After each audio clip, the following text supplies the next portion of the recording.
주간의 영의 양식을 만납니다. 말씀 셰프.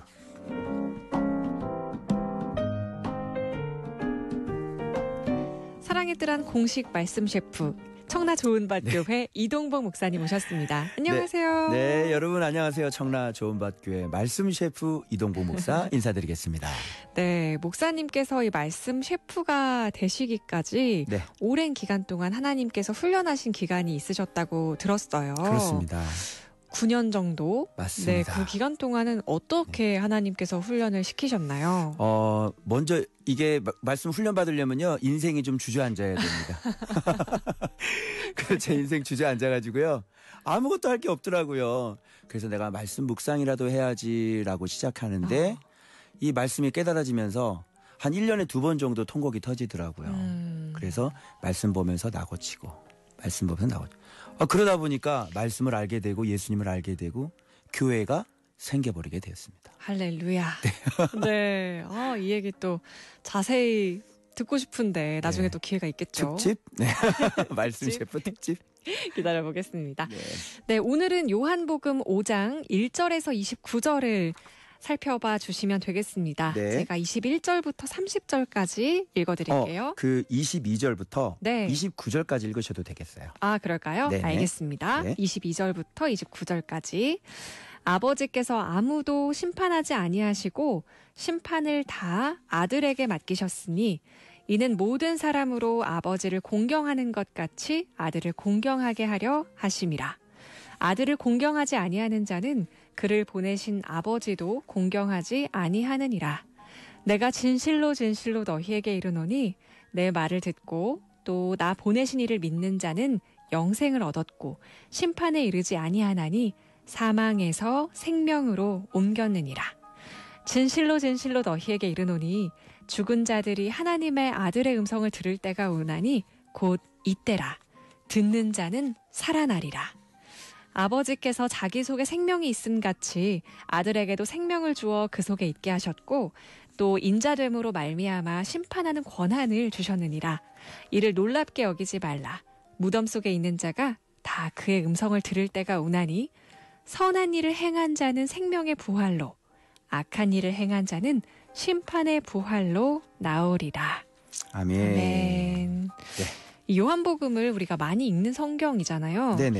그런데도 이렇게 하나하나 곱씹어서 읽어보니까 이런 말씀이 있었나 싶어요. 그래요. 그래서 우리가 어떤 교회의 문제나 이 시대의 문제는 사실은 우리가 성경을 자세하게 이렇게 무게 있게 그 성경을 잘 받아들이지 않았기 때문에 사람의 소견대로 사사기가 그러잖아요. 그래서 우리는 절대로 성경으로 가야 됩니다. 네, 아멘. 네네. 네, 오늘 말씀의 주 재료는 무엇인가요? 네, 지난주에는 우리가 드디어 예배자의 실체가 나왔잖아요. 네. 어떤 게 리얼 예배고 참된 예배자인지. 그렇습니다. 자, 그래서 오늘은 하이라이트입니다. 완전 이게 아들의 정체가 왜 아들인지, 왜 예수교인지, 왜 기독교인지. 네. 왜 유대인들은 하나님이라 그러는데 우리 기독교는 왜 예수님이라 그러는지 그것이 오늘 밝혀지게 됩니다. 네. 오늘 레시피 어떤 것들이 있나요? 네. 오늘은 심판하는 권한, 네. 그리고 아들 공경, 그리고 생명의 부활입니다. 네. 심판하는 권한, 아들 공경, 생명의 부활. 오늘 또 귀 기울여서 잘 들어보겠습니다. 네. 사실 이 말씀은 이 앞에 부분에 어떤 얘기가 나오는지 아세요? 바로 어떤 얘기인가요? 베데스다 연못에서 네. 38년 된 병자를 고친 얘기가 이 앞장의 앞부분에 나오는 거예요. 그 얘기를 사실 우리는 더 흔하게 많이 듣고 더 주목했던 것 같아요. 그렇습니다. 그러나 거기에 대한 진짜 리얼 말씀 예수님께서 가르친 바로 그 뒤에 나오는데 우리가 앞에 부분이 너무 재밌다 보니까 그렇죠. 뒤는 안 보고 이 앞을 봐서 그 뒤만 봤어도 우리가 유대교적 기독교가 아니라 좀 기독교 제대로 된 기독교의 정수로 살아갈 수 있었을 텐데. 네. 그런 아쉬움. 그래서 오늘 여러분들에게 맛있게 밥을 해드리겠습니다. 네. 우리 이 베데스다 연못 그 다음 이야기에 오늘 주목해 본다고 했는데요. 네. 어떤 부분들을 우리가 조금 더 살펴봐야 되나요? 자, 보세요. 예루살렘 성전 안에 실체를 먼저 이제 폭로를 하시는 거예요. 네. 뭐냐면 천사가 내려와서 물을 동하게 할 때 먼저 들어가면 낫는다는 거잖아요. 그런 게 어디 있어요. 예수님이지. 그래서 예수님이 나타나서 38년대 병자를 고치시는 거예요. 그러면서 예수님이 누군지를 얘기하는 거예요. 네. 그래서 그런 쓸데없는 신화 이런 거 붙잡지 말고 그래서 여기 말씀에 보면 뭐라고 그러냐면 물어볼게요. 한번 퀴즈 낼게요. 우리 애청자 여러분도 한번 맞춰보세요. 마지막 우리가 죽고 난 다음에 네. 심판을 누구에게 받을까요? 심판 받잖아요, 다. 네. 샵 1069번 50원의 문자로 정답 보내주세요. 네. 정답 언제 발표하죠? 네. 네. 누구에게 다 하나님께 심판 받는다 뭐 이런 얘기하고 뭐 백보자 심판이다 뭐 이런 얘기 많이 하는데 네. 오늘 본문에는 다 틀렸어요. 하나님께 심판 받는 게 아니고요. 아들에게 심판 받아요. 저도 22절의 이 말씀을 처음 본 듯한 느낌으로 읽었어요. 그거 한번 읽어주세요. 사람들이 안 믿는다니까. 네. 요한복음 5장 22절 말씀. 네. 아버지께서 아무도 심판하지 아니하시고 네. 심판을 다 아들에게 맡기셨으니 이거 보세요. 이렇게 나와 있습니다. 아버지는 아무도 심판하지 않고요. 심판을 아들에게 다 맡겼대요. 네. 그래서 왜 그러느냐. 뒤에 또 나오죠. 네. 아들을 공경하게 하려 하기 때문에. 왜냐? 아들을 공경하지 않으면 왜 우리 하나님 공경하고 싶죠? 우리 애청자 여러분도 다 하나님 공경하는 분들이고요. 다 이 착한 마음 다 있단 말이에요. 그런데 하나님한테 다이렉트로 가면 안 돼요. 하나님 얼굴 보고 싶죠? 네. 그러면 예수님 봐야 되는 거거든요. 네. 똑같아요. 하나님 공경하고 싶죠? 그러면 하나님께서 보내신 말씀, 아들 예수 그리스도를 공경하지 않으면 하나님을 공경하지 않는 것이에요. 네, 저희에게 방법을 알려주셨네요. 그렇죠. 그러니까 우리는 하나님 공경하는 줄 알았는데 제가 충격을 받았던 게 뭐냐면 아들이네. 그래서 기독교네? 아, 그래서 예수교야? 아들을 공경하면 그게 진짜 하나님을 공경하게 되는 거고 아들을 공경하지 않는다. 아들은 말씀이죠. 말씀에 순종하고 말씀을 공경하지 않으면 하나님 공경하는 게 아니니 예배나 프로그램이나 형식이나 무슨 일하는 거나 이런 걸로 하나님을 섬길 수 없다는 결론이 나오는 거예요. 네. 또 한 번 중요한 것들을 생각하게 하는 그런 말씀이에요. 네. 네. 이 아들을 공경하고요. 또 어떤 날이 온다고 말씀하시나요? 지금 여기 보니까요. 또 왜 아들인지를 또 네. 말하는데 나중에 그럼 또 질문할게요. 자, 샵 69번. 69번. 나중에 심판은 부활은 누가 시킬까요? 부활이요. 네. 뭐 하나님이 하신다고 생각했죠. 그런데 네. 마지막 아들의 음성을 들을 때가 오나니 예, 아들의 음성을 듣는 자는 선한 일을 하는 사람은 생명의 부활로 악한 일을 행한 자는 심판의 부활로 나오리라. 부활도 아들이 시켜요. 그러네요. 네, 심판도 아들이 하고요. 네. 부활도 아들이 시키고요. 하나님 공경하는 건 아들을 공경해야 하나님을 공경하는 거예요. 그렇군요. 우리가 네.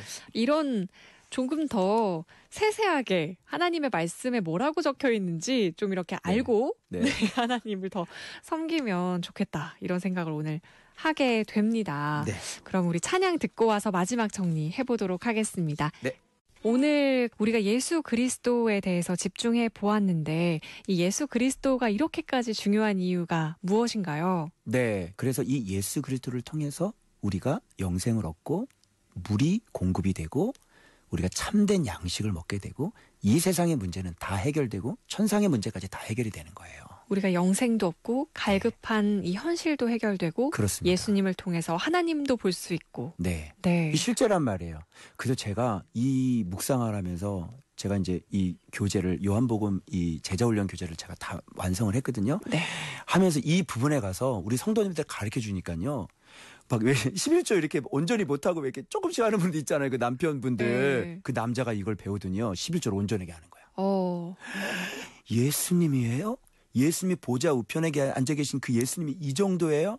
그래서 예수님이 하늘 꼭대기까지 올라가는 거예요. 네. 우리가 기도도 예수님의 이름으로 하고요. 그렇죠. 예. 그게. 그래서 우리가 이제 기독교는 말 그대로 기독교자 아닙니까? 네. 그리고 우리가 간판에 뭐라고 돼 있어요? 예수교 아닙니까? 네. 그래서 우리가 예수를 믿는 종교예요. 왜냐하면 예수님이 바로 예수님을 통해서 하나님 얼굴도 볼 수 있죠. 예수님을 통해서 하나님을 섬길 수 있죠. 예수님이 우리의 진짜 떡이죠. 예수님이 우리의 생수죠. 그죠? 예수님이 우리의 영생이죠. 네. 그래서 우리는 예수교인 거예요. 그래서 이제부터 뭐 해야 돼요? 말씀으로 집진해서 성경은 다 예수님을 증언하고 있으니 너희들이 영생을 얻기 위해서 성경을 연구하지만 내게로 오지 아니하는도다. 너희 속에 하나님을 사랑하는 것이 없는 것을 내가 알았노라. 그래서 성경을 열심히 연구를 하시지만 반드시 거기서 예수님 발견되셔야 되고 예수님께로 가서 복종하고 왕 2명이었는데 1명 죽이고 예수 그리스도만 우리의 만왕의 왕이 되셔야 되는 것입니다. 아멘. 네. 경건의 모양은 있지만 능력은 없는 우리의 삶을 이제 벗어나고 아멘. 정말로 우리가 그렇습니다. 예수님을 믿어서 이 갈급한 현실 속에서도 예수님으로 우리가 승리하는 아멘. 그런 삶 살 수 있었으면 좋겠습니다. 감사합니다. 네, 이걸로 아직 부족하신 분들, 더 공부하고 싶어요 하시는 분들 유튜브에서 이동복 목사님 검색하시면 네. 많은 그런 강의들이 정리되어 있다고 하니까요. 참고해 주시고 또 말씀 셰프도 다시 들으실 수 있는데요. 샵 1069번 50원의 문자로 말씀 2글자 올려주시면 다시 들으실 수 있겠습니다. 말씀 셰프 지금까지 청라 좋은밭교회 이동복 목사님과 함께했습니다. 고맙습니다.